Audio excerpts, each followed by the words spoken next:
नमस्कार दोस्तों, आज हम लोग लता मंगेशकर के विषय में इस वीडियो का पार्ट 2 देखेंगे।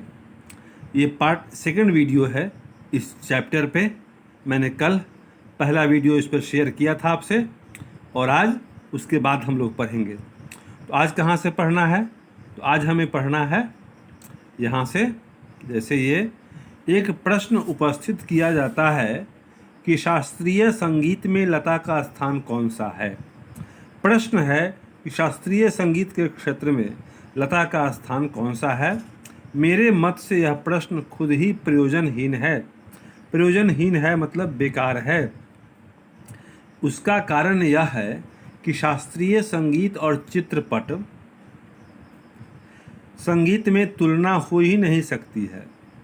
शास्त्रीय संगीत जो संगीत का व्याकरण माना जाता है, संगीत का व्याकरण अर्थात शास्त्रीय संगीत, चित्रपट संगीत का मतलब फिल्मी संगीत, तो इस दोनों में तुलना हो ही नहीं सकती है। लेखक का मत है कि इसमें तुलना नहीं हो सकती। जहाँ गंभीरता शास्त्रीय संगीत का स्थायी भाव है, वहीं जलद लय और चपलता चित्रपट संगीत का मुख्य गुणधर्म है। चित्रपट यानी फिल्मी संगीत की मुख्य खूबी है चपलता, रस, जलद लय। चित्रपट संगीत का ताल प्राथमिक अवस्था का ताल होता है, जबकि शास्त्रीय संगीत में ताल अपने परिष्कृत रूप में पाया जाता है। चित्रपट संगीत का ताल प्राथमिक अवस्था का होता है, शुरुआती दौर का होता है, जबकि फिल्मी शास्त्रीय संगीत में ताल अपने परिष्कृत रूप में पाया जाता है। चित्रपट संगीत में आधे तालों का उपयोग किया जाता है। उसकी लयकारी बिल्कुल अलग होती है और आसान होती है। वहाँ गीत और आघात को ज़्यादा महत्व दिया जाता है। सुलभता और लोच को अग्रस्थान दिया जाता है।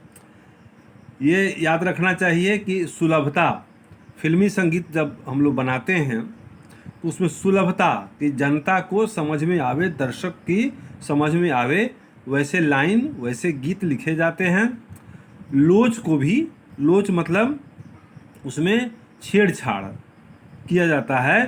पूर्णतः शास्त्रीय संगीत अगर जनता को सुनाएं तो वह उतना लोकप्रिय नहीं हो पाता है जितना कि लोचमय और सुलभ संगीत। तथापि चित्रपट संगीत गाने वाले लोगों को शास्त्रीय संगीत की उत्तम जानकारी होना आवश्यक है। यह निश्चित है कि बिना शास्त्रीय संगीत की जानकारी के आप फिल्मी संगीत नहीं गा सकते हैं। वह लता के पास निसंशय है, तो वह निश्चित रूप से लता के पास भी है। उनको भी शास्त्रीय संगीत की जानकारी है। 3-3.5 मिनट के गाए हुए चित्रपट के किसी गाने का और एकाध खानदानी शास्त्रीय गायक की 3-3.5 घंटे की महफिल, इन दोनों का कलात्मक और आनंदात्मक मूल्य एक ही है। मतलब 3-3.5 मिनट में जो गीत हो जाती है फिल्मों में शो, और 2-3 घंटे जो गाते हैं, ये 3-3.5 घंटे जो शास्त्रीय संगीत के कलाकार कोई गीत गाते हैं शो, तो ये कलात्मक और आनंदात्मक मूल्य एक ही है। दोनों में कला एक ही है। ये आप नहीं कह सकते हैं कि छोटा है और बड़ा है, ज़्यादा समय लगा तो अच्छा हुआ और कम समय लगा तो बुरा हुआ, सो बात नहीं है। यहाँ लेखक का कहना है कि कलात्मक और आनंद देने वाला जो मूल्य है, जो उसमें गुण है, वह एक ही है। ऐसा मैं मानता हूँ। गंधर्व साहब का ये मानना है।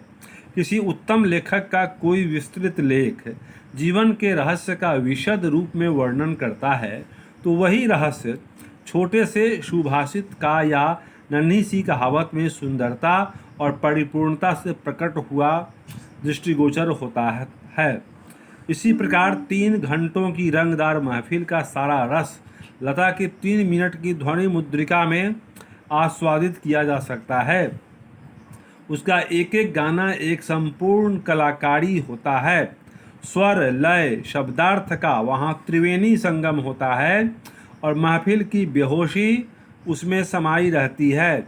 वैसे देखा जाए तो शास्त्रीय संगीत क्या है और चित्रपट संगीत क्या? अंत में रसिक के आनंद देने की सामर्थ्य किसी गाने में कितनी है, इस पर उसका महत्व ठहराना उचित है। रसिक को किसी गाने में कितना आनंद आया तो उस गाने का मतलब उसी से है।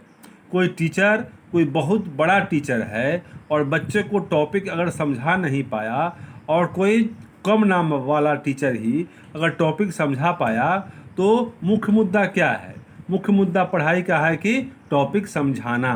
तो लता के छोटे गीत या किसी बड़े गायकी के बड़े गीत, ये दोनों का उद्देश्य, इन दोनों का जजमेंट वो जनोन्मुख ही होना चाहिए। जनता की संतुष्टि ही उसका आधार होना चाहिए। अनाकर्षक प्रतीत होगा और उसमें कुछ कमी सी प्रतीत होगी। गाने में जो गानपन प्राप्त होता है वह केवल शास्त्रीय बैठक के पक्केपन की वजह से, ताल सुर के निर्दोष ज्ञान के कारण नहीं। गाने की सारी मिठास,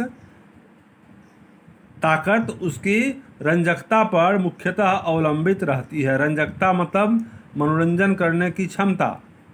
गाने की सारी मिठास, सारी ताकत उसकी पब्लिक को खुश करने की क्षमता पर अवलंबित रहती है, टिकती है। और रंजकता का मर्म रसिक वर्ग के समान के सामने कैसे प्रस्तुत किया जाए, किस रीति से उसकी बैठक बिठाई जाए और श्रोताओं से कैसे सुसंवाद साधा जाए, इसमें समाविष्ट है, इसमें जुड़ा हुआ है।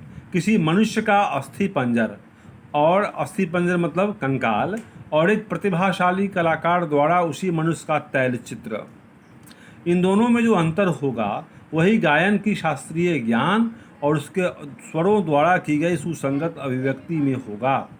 तो जैसे कंकाल और तैलचित्र में अंतर होता है, कोई पिक्चर बनाया कलाकार और कोई कंकाल ले आया कहीं से, दोनों में अंतर होता है। वही अंतर शास्त्रीय ज्ञान और उसके स्वरों द्वारा की गई सुसंगत अभिव्यक्ति में होता है। सिंपल शास्त्रीय ज्ञान नर कंकाल की तरह है, अस्थि पंजर की तरह है, वह भी आधार ही है, लेकिन वह खूबसूरत मालूम नहीं पड़ता है। और तैलचित्र वह भी एक चित्र है, लेकिन वह सुंदर मालूम पड़ता है, दर्शनीय है। तो संगीत के क्षेत्र में लता का स्थान अव्वल दर्जे के खानदानी गायक के समान ही मानना पड़ेगा। क्या लता 3 घंटों की महफिल जमा सकती है? ऐसा संशय व्यक्त करने वालों से मुझे भी एक प्रश्न पूछना है। कुछ लोग ये प्रश्न पूछते हैं कि लता मंगेशकर 3 घंटे की महफिल जमा सकती है क्या? क्या कोई पहली श्रेणी का गायक 3 मिनट की अवधि में चित्रपट का कोई गाना उसकी इतनी कुशलता रसोत्कटता से गा सकेगा? तो क्या 3 घंटे का रियाज करने वाले कोई गायक 3 मिनट में लता जैसा गाना गा सकते हैं? नहीं। यही उस प्रश्न का उत्तर उन्हें देना पड़ेगा। खानदानी गवैयों का ऐसा भी दावा है कि चित्रपट संगीत के कारण, फिल्मी संगीत के कारण लोगों में की अभिरुचि बिगड़ गई है, लोगों का टेस्ट बिगड़ गया है। चित्रपट संगीत ने लोगों के कान बिगाड़ दिए हैं, ऐसा आरोप लगाया जाता है। पर मैं समझता हूँ कि चित्रपट संगीत ने लोगों के कान खराब नहीं किए हैं, उल्टे सुधारे हैं। ये विचार पहले ही व्यक्त किए हैं और उनकी पुनरुक्ति नहीं करूँगा। ये बात पहले पाठ में कहा गया है, दोबारा कहने की ज़रूरत नहीं है कि फिल्मी संगीत से गाना की उपयोगिता साबित होती है। बहुत बड़ा साहित्यिक या व्याकरण का कोई ज्ञानी आदमी है और वह किसी छात्र को समझा नहीं पाता, उसका ज्ञान जनोन्मुख नहीं हो पाता, व्यक्ति को के उत्थान के लिए यूज नहीं हो पाता है, तो वह ज्ञान निरर्थक ही माना जाएगा। तो शास्त्रीय संगीत उचित है, सही है, व्याकरण है, वह आधार है, लेकिन उसी के आधार पर रचा जाने वाला मधुर संगीत अर्थात फिल्मी संगीत वह जनोपयोगी है, जनता को उसका लाभ मिलता है। तो जनता को जिस ज्ञान का लाभ मिले वही अच्छा माना जाएगा, भले ही वह व्याकरण से बहुत ज़्यादा सही न हो। सच बात तो यह है कि हमारे शास्त्रीय गायक बड़ी आत्मसंतुष्ट वृत्ति के हैं। शास्त्रीय गायक जो होते हैं वो सिर्फ इस बात से खुश होते हैं कि चलो पब्लिक माने या न माने, मैं महान गायक हूँ। संगीत के क्षेत्र में उन्होंने अपनी हुकुमशाही स्थापित कर रखी है। हुकुमशाही उनका रोब दाब है। आप सीखने जाओगे तो आपको उनको पहले पूर्ण ज्ञानी मानना पड़ेगा, तब आप उनके पास जा सकते हो। ऐसा नहीं है कि हम लोग जैसे क्लास में पढ़ाते हैं तो बच्चे को फ्रीडम है कि जो मन में प्रश्न आवे सो पूछे, तो वहाँ वो बात नहीं होती है। वहाँ अदब, अनुशासन ही सबसे ज़्यादा माना जाता है, और अनुशासन के नाम पर गुरु अपने अपने अनाप शनाप बातों को भी अपने छात्र को पढ़ा पाते हैं, मनवा लेते हैं उनसे। शास्त्र शुद्धता के कर्मकांड को उन्होंने आवश्यकता से अधिक महत्व दे रखा है, मगर चित्रपट संगीत द्वारा लोगों की अभिजात संगीत से जान पहचान होने लगी है। उनकी चिकित्सक और चौकस वृत्ति अब बढ़ती जा रही है। केवल शास्त्र शुद्ध और नीरस गाना उन्हें नहीं चाहिए। शास्त्र शुद्ध और नीरस ये गाना शास्त्रीय संगीत को माना जाता है। उन्हें तो सुरीला और भावपूर्ण गाना चाहिए, और वह क्रांति चित्रपट संगीत ही लाया है। चित्रपट संगीत समाज की संगीत विषयक अभिरुचि में प्रभावशाली मोड़ लाया है। चित्रपट संगीत से लोगों की अभिरुचि में चेंज आए हैं। चित्रपट संगीत की लचकदारी उसकी एक और सामर्थ्य है। लचकदारी है, उसमें लोच है, उसमें कुछ परंपरागत संगीत से हटकर के लिखा जा सकता है, गाया जा सकता है, ताकि वो लोगों को सूट करे, ऐसा मुझे लगता है। उस संगीत की मान्यताएं, मर्यादाएं, झंझटें सब कुछ निराली हैं। चित्रपट संगीत का तंत्र ही अलग है। वहाँ नवनिर्मिति की बहुत गुंजाइश है, वहाँ नोविसेज, वहाँ नवाचार की गुंजाइश होती है। जैसा शास्त्रीय रागदारी का चित्रपट संगीत दिग्दर्शकों ने उपयोग किया, उसी प्रकार राजस्थानी, पंजाबी, बंगाली प्रदेश के लोकगीतों के भंडार को भी उन्होंने खूब लूटा है। यह हमारे ध्यान में रहना चाहिए। धूप का कौतुक करने वाले पंजाबी लोकगीत, रुक्ष और निर्जल राजस्थान में पर्जन्य की याद दिलाने वाले गीत, पहाड़ों की घाटियों खोरों में प्रतिध्वनित होने वाले पहाड़ी गीत, ऋतु चक्र समझाने वाले और खेती के विविध कामों का हिसाब लेने वाले कृषि गीत, और ब्रज भूमि में समाविष्ट सहज मधुर गीतों का अतिशय मार्मिक व रसानुकूल उपयोग चित्रपट क्षेत्र के प्रभावी संगीत दिग्दर्शकों ने किया है और आगे भी करते रहेंगे।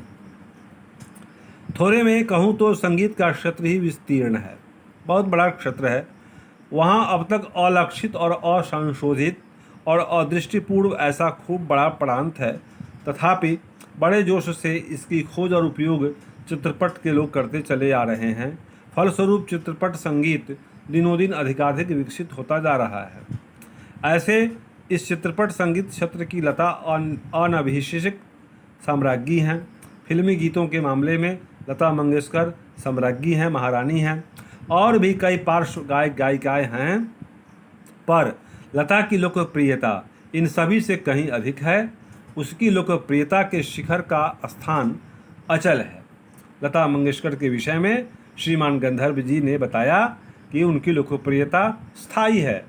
बीते अनेक वर्षों से वह गाती आ रही है, फिर भी उसकी लोकप्रियता अबाधित है।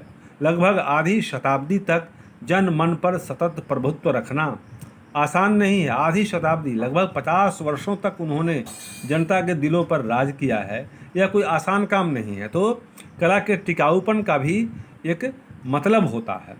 ज़्यादा कहूँ क्या कहूँ, एक राग भी हमेशा टिका नहीं रहता। भारत के कोने कोने में लता का गाना जा पहुँचे, यही नहीं प्रदेश में भी उसका गाना सुनकर लोग पागल हो उठे। यह क्या चमत्कार नहीं है? और यह चमत्कार हम प्रत्यक्ष देख रहे हैं। ऐसा कलाकार शताब्दियों में शायद एक ही पैदा होता है। ऐसा कलाकार आज हम सभी के बीच है। उसे हम अपनी आँखों के सामने घूमता फिरता देख पा रहे हैं। कितना बड़ा है हमारा भाग्य। तो लेखक महोदय ने लता मंगेशकर जैसे संगीत साम्राज्ञी को इस ज़मीन पर पाकर अपने आप को अहोभागी समझा। उन्होंने समझा कि उनका भाग्य बहुत बड़ा है। तो इस पाठ में हम लोगों ने देखा कि लता मंगेशकर के विषय में लेखक श्रीमान गंधर्व जी ने कमेंट किया है। उन्होंने अपने विचार प्रस्तुत किए हैं ये विचारात्मक और व्यक्तिपरक ये निबंध माना जाएगा। तो लता मंगेशकर की तुलना, उनके गायन की तुलना ये शास्त्रीय संगीत गायकों और फिल्मी गायकों के बीच की गई है। और लता मंगेशकर को फिल्मी गायकी की सम्राज्ञी माना जाता है। उनके गीत मधुर और सरस होते हैं, सुनने वाले बेहोश हो जाते हैं, वो दीवाने हो जाते हैं, देश में ही नहीं विदेश में भी। तो लेखक का कहना है कि जन चेतना, जनोपयोगिता होना ये किसी भी कला की मुख्य पहचान होती है। तो अगर शास्त्रीय संगीत से को पूरा का पूरा न भी माना जाए और ऐसा गाना हम गावें कि सुनने वाले को अच्छा लगे, तो उसे अच्छा गाना माना जाएगा। क्योंकि कला के लिए अपनी कुर्बानी हम देंगे तो कला की उपयोगिता हमारे जीवन में भी परिलक्षित होनी चाहिए। तो कला की व्यवहारिकता और जनता के लिए उसकी उपयोगिता, यह उसकी मुख्य पहचान है। तो इस दृष्टिकोण से लता मंगेशकर निश्चित रूप से एक बहुत महान गायिका हैं, जो आने वाले समय में अमरत्व को प्राप्त होंगी। भले ही उनका शरीर रहे या न रहे, लेकिन उनके गानों की मिठास लोगों के कानों को अमृत पहुंचाती रहेगी आने वाले बहुत दिनों तक, सदियों तक। तो मुझे लगता है कि आप इस पाठ को समझ गए होंगे। और प्रश्नोत्तर की बात है तो इसके लिए मैं फिर एक वीडियो लेकर के आपके पास आऊँगा, जिसमें इस पाठ के प्रश्नोत्तर होंगे। तो मेरे दोस्तों, आप प्लीज़ इसको सब्सक्राइब करो, शेयर करो, लाइक मारो, और कुछ कहने के लायक हो तो कमेंट भी करेंगे। आपका कमेंट मेरे लिए बहुत उपयोगी होता है। उसके आईने में मैं अपने आप को देखता हूँ और अपने वीडियो को इम्प्रूव करने का प्रयास करता हूँ। तो जैसा आपका सहयोग मिलता रहा है, इस बार भी मिलेगा। आप कमेंट करेंगे, इसके लिए धन्यवाद। Thank you.